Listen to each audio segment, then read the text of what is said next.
And US President Donald Trump is formally launching his bid for re-election in the 2020 election with a huge rally in Orlando, Florida. He's no longer the dark horse candidate that few people thought would win in 2016, but there's little doubt the love him or hate him president has a few challenges to overcome. That said, Trump being Trump, he's sure to have some aces up his sleeve in the months to come. Soo-young has this report. He promised a break from traditional politics. And in a second run for America's top office, US President Donald Trump is once again pitching himself as the face of change. So he still is the guy who is shaking up everything, and you can see that in almost every day when he does tweets and launches new policies and tariffs and tensions with Mexico and Iran and so on. He is still, to some extent, a disruptor. Trump's strongest case for re-election is the robust US economy, with more Americans than ever before upbeat about employment and wages.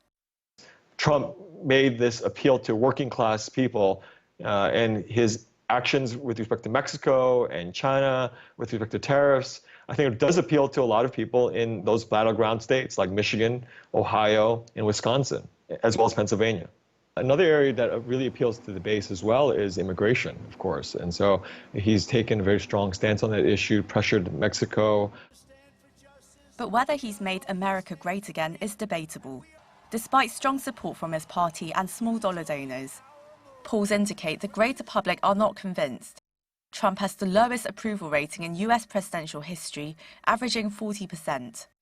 Markets are beginning to realize that you can't exactly bank on what the president says. And I think a lot of Americans are sort of sick and tired of the ongoing chaos that is the Trump presidency. Domestic concerns such as climate change, the expansion of healthcare and abortion rights are likely to be chinks in the armor for the incumbent president, who has largely disregarded these issues. His party's internal polling shows he lags behind former Vice President Joe Biden in key battleground states. However, some say a foreign policy victory of his own could swing voters in his favor. He could pull off his own October surprise and have a Halloween agreement with Kim Jong-un.